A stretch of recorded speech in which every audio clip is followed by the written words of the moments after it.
Salutare lume! În acest videoclip am să vă prezint acest deck, mai exact am să-l prezint deoarece are o defecțiune. Defecțiunea este pe partea de casete, oricum, uitați ce casetă are. Deci este o casetă digitală, cam așa arată caseta. Uitați ce scrie pe ea, deci are tabla asta așa care se trage într-o parte. Are o chestie aici care se numește protecție pentru înregistrare, așa. Acum când îl pornesc, deci apare așa. Să zic că pun caseta aici.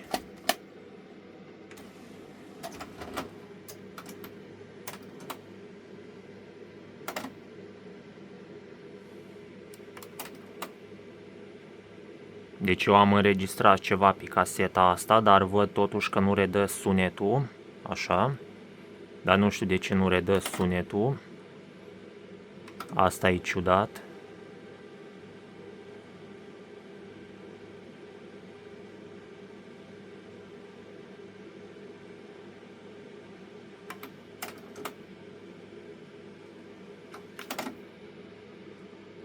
Acum am să-i disfac capacul și am să-l dau jos ca să vedeți și voi ce se află înăuntru și cam ce este defect la acest deck.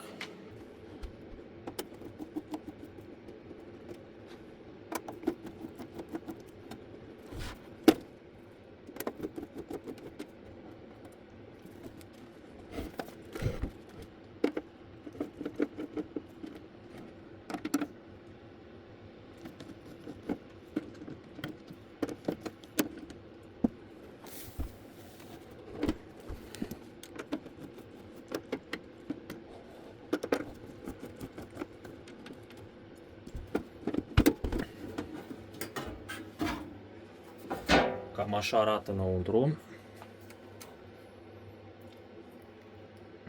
Aici este partea de DSP și undeva pe aici pe dedesubt este partea aia care citește capul. Ca să spun așa, deck-ul ăsta redă sunetul de pe partea analogică. De exemplu, dacă pun o casetă normală din asta analogică, deck-ul poate să o redea, dar se pare că nu poate să redea astea digitale. Acum am să desfac prima dată partea asta de aici.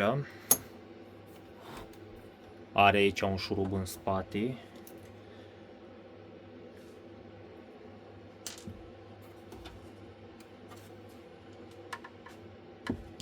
Și mai are un șurub aici în partea asta la altă.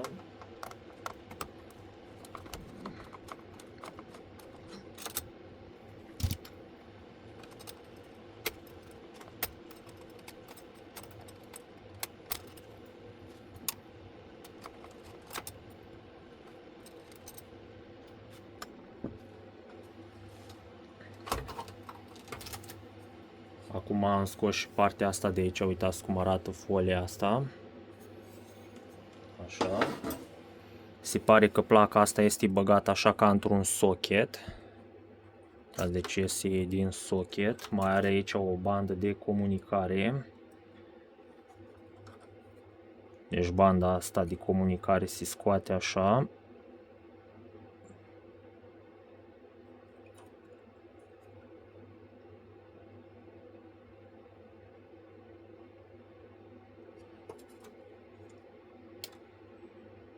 Se pare că a ieșit.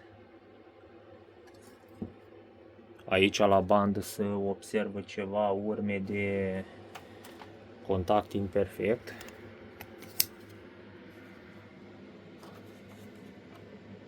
Cam așa arată partea asta de bandă. Acum plăcuța asta, am văzut pe internet la mulți că condensatorii ăștia au curs și au corodat pe placă.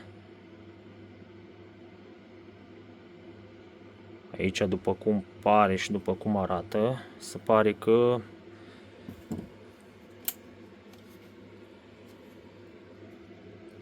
acești condensatori nu sunt chiar curși foarte tare, dar sunt de ajuns. Uitați voi că are coroziune și în partea asta de jos de aici.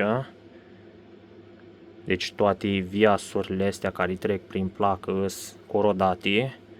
Uitați și voi. Și nu știu acum dacă chiar de la condensator, dar eu cred că mai mult de la condens s-au corodat ăștia. Deci și rezistențe aici se pot vedea că sunt cu probleme.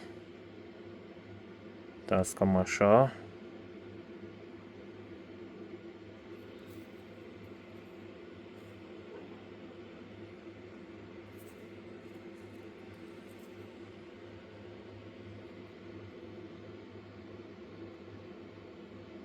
Pe partea asta la altă văd că arată destul de ok. Totuși am să măsor toate rezistențele astea să văd dacă nu sunt întrerupte. Cam așa. Acum am să dispac și placa aia de dedesubt de acolo.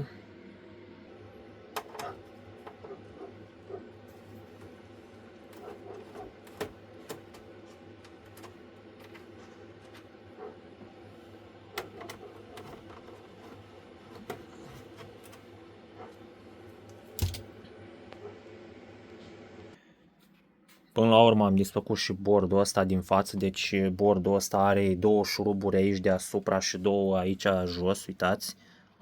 Uitați aici, cam așa. Am desfăcut șuruburile și de la unitatea asta de casetă.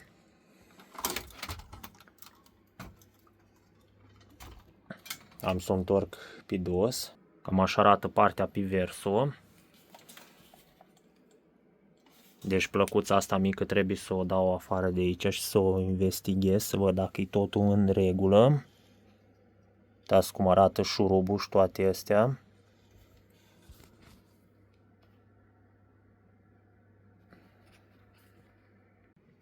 Acum trebuie să scot cablurile astea de aici. Oricum ies destul de greu. Deci cam așa arată placa de bază fără extensiile conectate. Deci uitați porturile. Am scos și placa asta ca să văd dacă nu are ceva corodat pe ea și am văzut că nu e nimic corodat pe aici pe placă. Uitați și voi operaționalele astea. NE5532. Cam așa. Uitați și alte operaționale. Deci cam așa se prezintă placa asta. Aici se poate vedea și circuitul ăsta de comanda a display-ului. Din păcate nu se vede de lumină, dar am să pun acum o lumină. Deci cam asta e denumirea.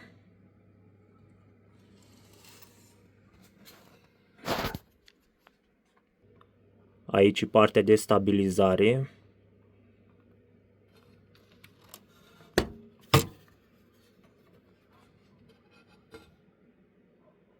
Așa.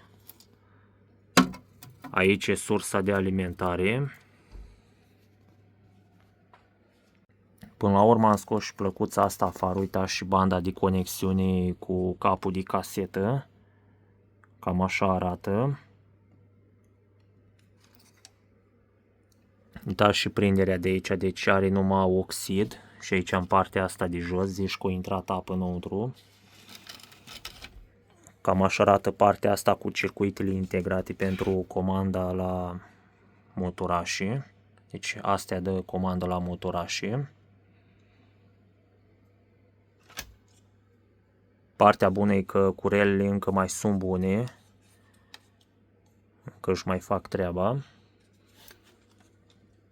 Deci asta este plăcuța.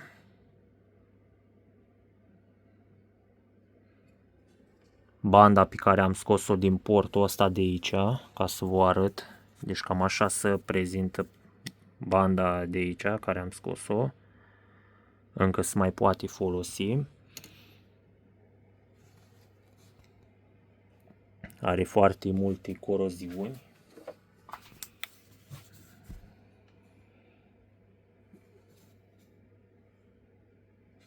Cam așa arată coroziunile. Aici sunt condensatoarele. Astea toate condensatoarele trebuie să le înlocuiesc. Așa arată dizlipiturile. Uitați voi cum au rămas în urma dizlipiturilor a condensatorilor. Deci le-am dizlipit cu stația de aer cald.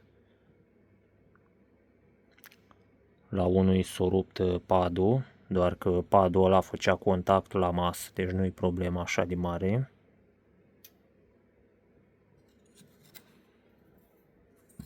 Cam așa arată traseele după curățare. Da. Cam așa arată placa după reparație, deci toți condensatorii ăștia mici sunt de 10 microfarați exact, au fost și înainte. Așa, deci am potrivit chiar foarte bine, am și măsurat înainte. Cam așa arată plăcuța după ce am eliminat toți condensatorii, deci se poate vedea urmele de coroziune.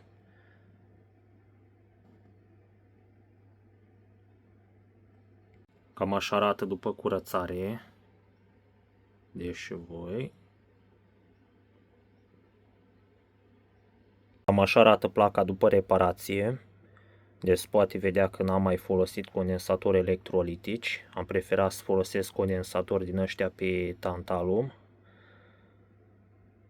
Și mai sunt aici și niște condensatori ceramici. 10 micro, 5 micro, 100 de micro aici.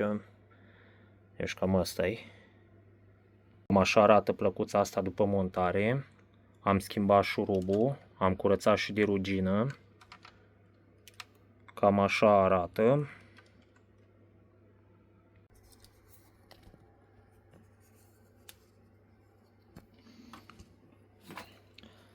Acum, după ce am curățat placa bine, uitați ce am mai găsit aici. Uitați la pinii chipului ăsta de aici.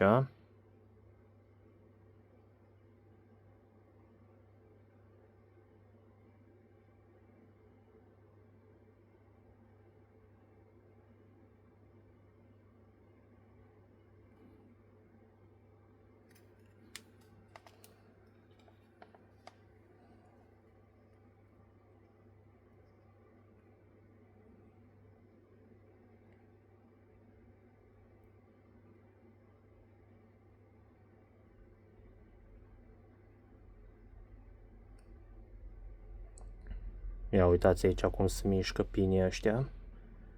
Deci majoritatea pinilor sunt desprinși de placă. Am mai găsit o problemă, ceva de genul la tranzistorii ăștia în zona asta de aici. La fel și ăsta de aici, când am pus LED-conul pe el s-a desprins de tot. Așa că l-am lipit înapoi.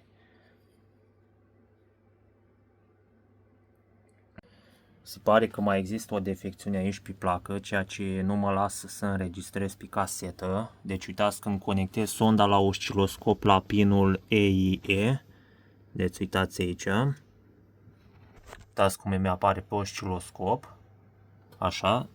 De exemplu, dacă îl conectez jos la U-data, vedeți, are doi pini acolo pe placă care sunt conectați direct la placa citirii și înscrierii. Deci am să dau zoom. Uitați aia doi pini de acolo după rezistențele alea. Deci eu acum am să pun sonda de osciloscop pe unul din ei, ca să vedeți și voi.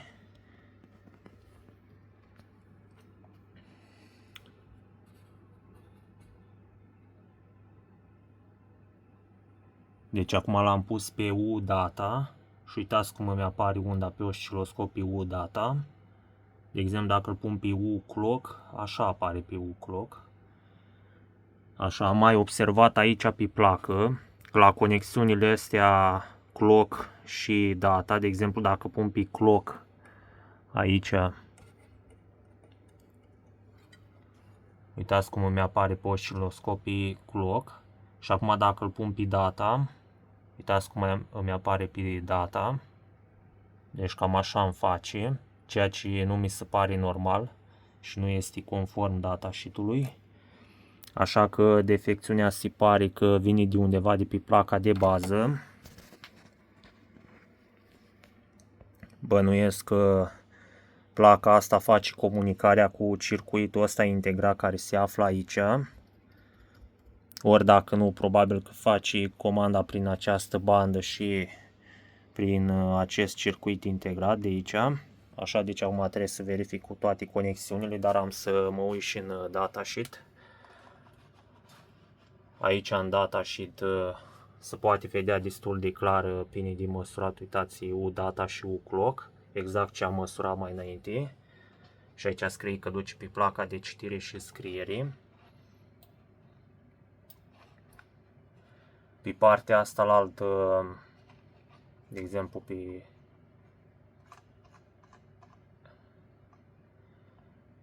deci circuitul ăla care controlează, face comunicarea cu ăsta AM51581, așa, care este conectat cu placa de bază. Uitați aici terminalele clock și data.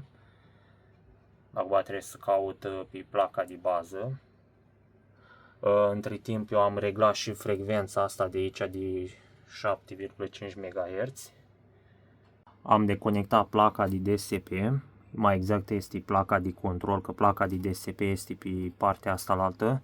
Așa, deci acum când pun sonda pe clock și pe data, spre exemplu, uitați, îmi apare același lucru.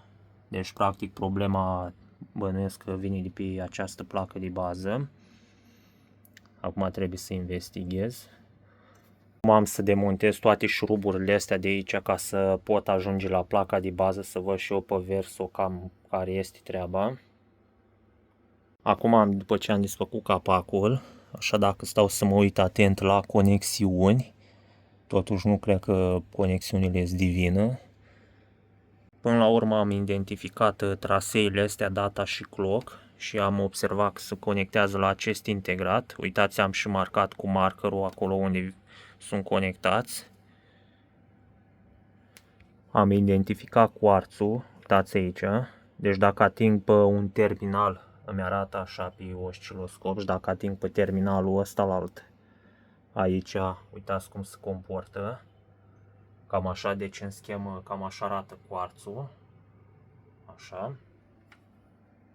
Acum am să vă arăt cam cum ar trebui să reglați frecvența pe chipul ăsta de înscriere. Deci puneți sonda aici pe pinul ăla de acolo. Uitați, trebuie să vă apară așa frecvența asta pe ecran. Deci frecvența este setată corect, 7,4, aproape 7,5 MHz.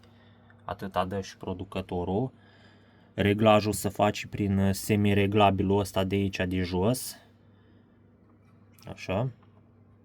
Pe urmă mai are un punct unde spune să pui sonda de la osciloscop. Este ăsta de jos sau de aici, se numește RD-MUX.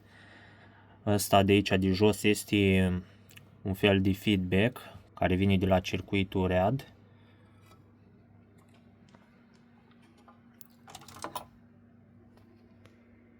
Acum setarea asta pe RD-MUX se face din semireglabilul ăsta de aici, de lângă bandă. Așa, uitați cum trebuie să arate pe osciloscop.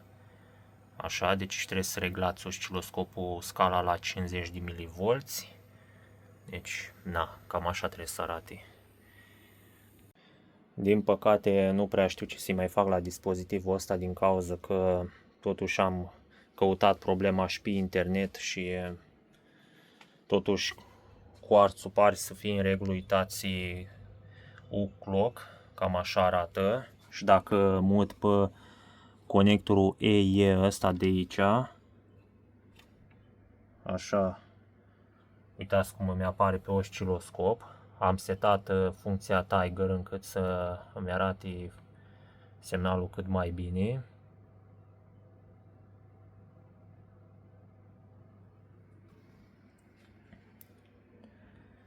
Așa. Problema stă în felul următor, este că nu am piese pentru acest aparat. Dacă aveam un aparat din ăsta funcțional sau ceva portabil, aș putea face așa o comparație, pentru că la îndemână, să spun așa, am doar o singură casetă DCC care nu este înregistrată, sau poate este înregistrată, dar aparatul nu poate să redea ce este înregistrat pe această casetă. Caseta este în regulă. Am văzut pe internet că se poate păcăli aparatul cu o casetă analogică, doar că trebuie să-i dai găurile astea aici. Așa, sau dacă nu vrei să dai găurile alea acolo, poți să deconectezi pamlica asta de aici, de lângă. Aici ăștia sunt conectorii pentru DCC. Acum vreau doar să arăt niște măsurători cu osciloscopul ca să vedeți cam cum arată pe osciloscop. Poate o să vă pici la îndemână, eu știu, poate o să vă pici un aparat din ăsta și ca să știți dinainte dacă îl puteți face sau nu puteți, să vedeți măsurători de la mine și să faceți și voi o comparație cu măsurătorile pe care le faceți. Problema este că în momentul când dau să înregistrez, aparatul arată normal, adică înregistrează, găsește capătul de la bandă, doar că înregistrarea nu este salvată pe casetă sau poate că este salvată și nu redă. Totuși am observat că pe analog, când îi dau play și țin varianta asta deconectată, dacă păcălesc aparatul cu o casetă analogică gata înregistrată, atunci aparatul nu produce niciun fel de zgomot. Totuși mă gândesc că ar fi trebuit să producă zgomot din acel semnal analogic, dar din păcate nu produce zgomot.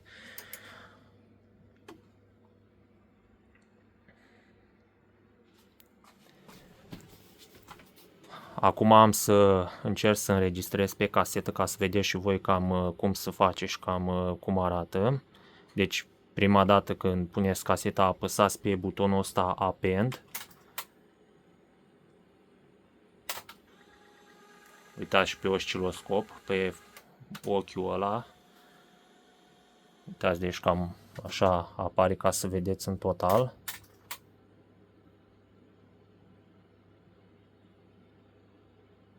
Știu că nu se focalizează bine deoarece filmez cu telefonul.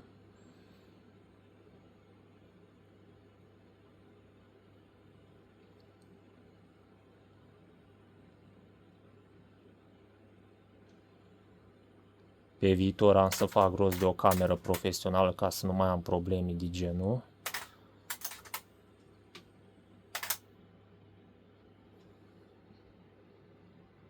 Acum am să pun muzică. Acum am să pun o piesă muzicală și dacă am să primesc problema aia cu copyright, am să editez clipul înainte de postare. Așa că am să-i dau drumul la piesă.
Deci se poate vedea că nu am sunet. Chiar și dacă derulez mai în față, uitați, aici nu am sunet. Normal sunetul se trimite prin faza RDMux pe care am reglat-o mai înainte. Acum am să pun sonda acolo unde este punctul de RDMux, unde se reglează el. Acum am pus sonda aici. Așa, pe osciloscop a apărut o tensiune. Acum am să setez osciloscopul pe curent alternativ și am să reduc scala la 50 de mV. Deja am setat pe 5 microsecunde. Uitați, cam așa arată zgomotul și nu e normal. Deci dacă acum opresc caseta, uitați aici, deci zgomotul nu se schimbă cu nimic. Deci problema ar putea fi și asta, e posibil ca aparatul să nu redea. Dar neavând piese de schimb, nu știu cam care ar fi problema. Oricum la înregistrare melodia, deci practic semnalul analogic de pe intrare este codat în semnal digital și trimis pe placa DSP, adică asta de aici. Și pe urmă placa DSP trimite codul mai departe către placa asta de decodare și pe urmă îl dă înapoi pe ieșire. Deci practic dacă scot placa asta afară, în momentul când înregistrez nu voi mai avea sunet pe ieșire. Doar toată chestia asta nu are legătură cu capul și cu placa de citire și înscriere. Astea sunt separate, deci dacă ar fi să deconectez capul sau astea, atunci o să funcționeze la fel, o să pară că înregistrează, dar de fapt nu înregistrează nimic. Așa arată partea de redare, deci asta este integratul care citește capul, așa, deci eu am intervenit înainte cu înlocuirea la toți condensatorii ăștia de 1 micro pe 50 de volți tip SMD. Am verificat tranzistorul ăsta și semnalul care vine în el, deci tranzistorul ăsta face mutarea între analog și digital. Am verificat tensiunile de alimentare, inclusiv tensiunea asta și conectarea la masă. Am verificat și tensiunea de bias de pe sens 2 și sens 1. Aici la bias este alimentat cu 6V și are o cădere la 350 de mV. Aici tensiunile corespund conform datasheet pe pinii de pe intrare. Aici este ieșirea de semnal, deci pe aici iese semnalul. Pinii ăștia nu sunt conectați nicăieri. Aici ieșirea asta de semnal are zona asta de amplificare pe care am verificat-o și problema nu vine de aici, problema vine din integratul ăsta pentru că nu trimite semnal mai departe.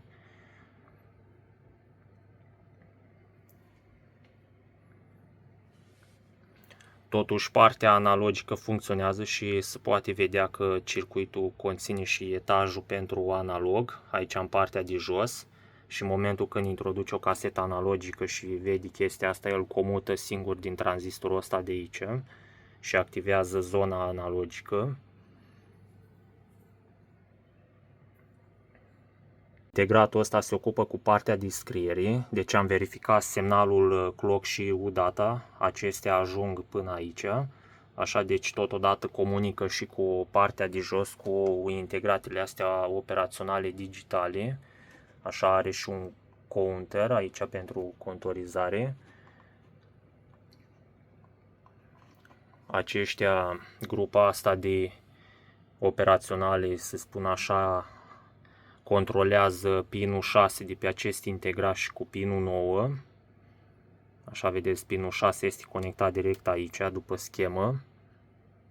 Problema care este aici, și nu știu sigur dacă chiar este o problemă, dar în momentul când înregistrez și conectez o sondă de osciloscop pe unul din pinii ăștia, spre exemplu pe pinul 20, pe osciloscop îmi apare semnalul UData, doar că amplitudinea este de 1 volt, deci fiecare ieșire are 3,5 volți și în momentul când activez înregistrarea apare acel semnal UData pe ieșire, doar că apare undeva între 2,5 volți și 3,5 volți. Dar am să vă arăt și pe osciloscop. Oricum am să vă arăt și pe osciloscop. Acum, după ce am întors mecanismul ăsta ca să pot face măsurătorile, aici e setat pe stop. Acum am să pun sonda de la osciloscop pe unul din terminalele astea, mai exact am să pun pe un condensator. Uitați aici, apare tensiunea.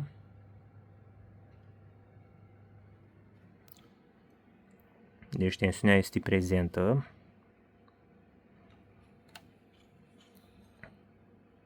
Pe conectorul de la tranzistorul ăsta mic de aici este la 0V acum.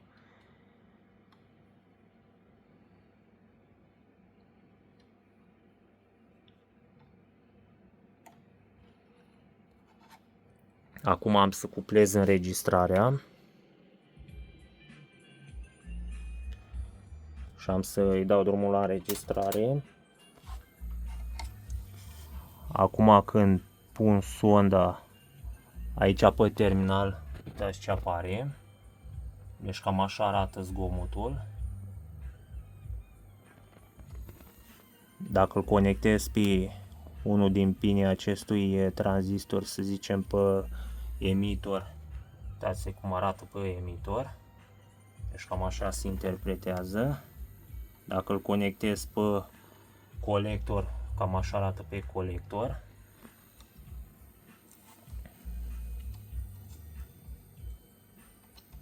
Dacă îl conectez pe bias, cam așa arată și pe bias. Aici e RDMux, de unde se reglează el. Aici e semnalul de înregistrare. Am să-l conectez direct pe terminalul ăsta și cam așa arată în cazul în care îl puneți să înregistreze. Deci ăsta e nivelul de înregistrare. Acum l-am conectat la pinul 9. Deci tot la fel arată.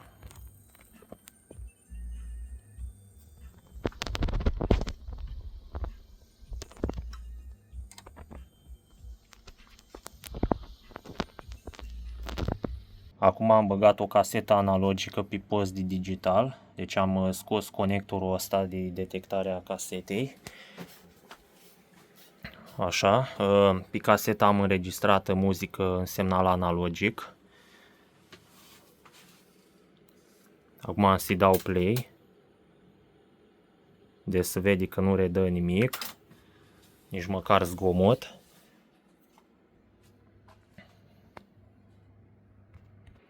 Acum am intrat în modul service. Osciloscopul l-am conectat la RDMux.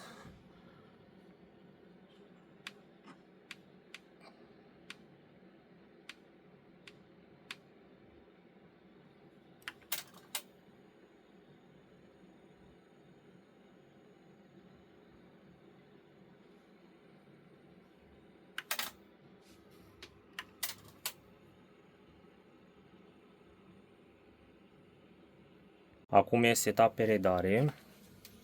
Am să conectez osciloscopul, mai exact am să pun sonda pe terminalele ăștia, pe condensatorii care duc spre integrat.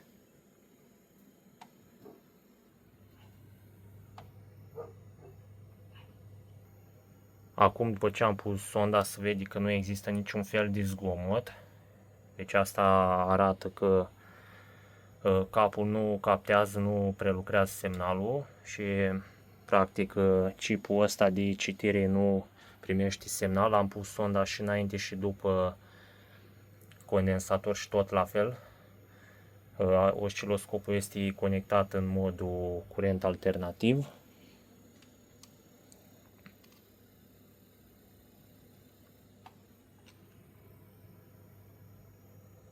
Deci tot la fel. Nu are niciun fel de zgomot și cel mai probabil de asta nici nu se întâmplă nimic. E posibil totuși ca acest cap de redare să fie deteriorat sau să aibă ceva defecte. Da, eu acum am pus o casetă analogică înregistrată și văd că nu se produce niciun fel de zgomot. Una din probleme poate să mai fie și bobina de bias. Deci când am conectat DEC-ul ăsta pe calculator prin conexiunea optică, pe calculator am setat 24 de bits, 48 de kHz, așa că a apărut. Am încercat să setez mai mult, dar aparatul nu mai vede, deci vede, să spun așa, maxim 24 de bits, 48 de kHz, dar evident o nu înregistrează. Da, este interesant totuși că poate să înregistreze la o calitate mai bună decât PCT. Din păcate, acest dispozitiv va rămâne funcțional doar pe caseta analogică. Deci cam asta e situația. Dacă aveam unul identic ca ăsta funcțional, puteam să pun plăcile de la unul la altul ca să localizez exact problema. Problema mi se pare că ar fi de la capul de redare.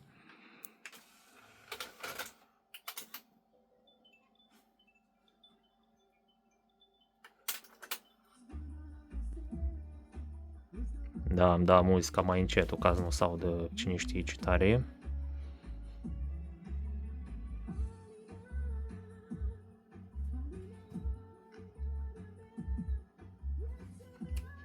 Deci funcționează dubli C, dubli B.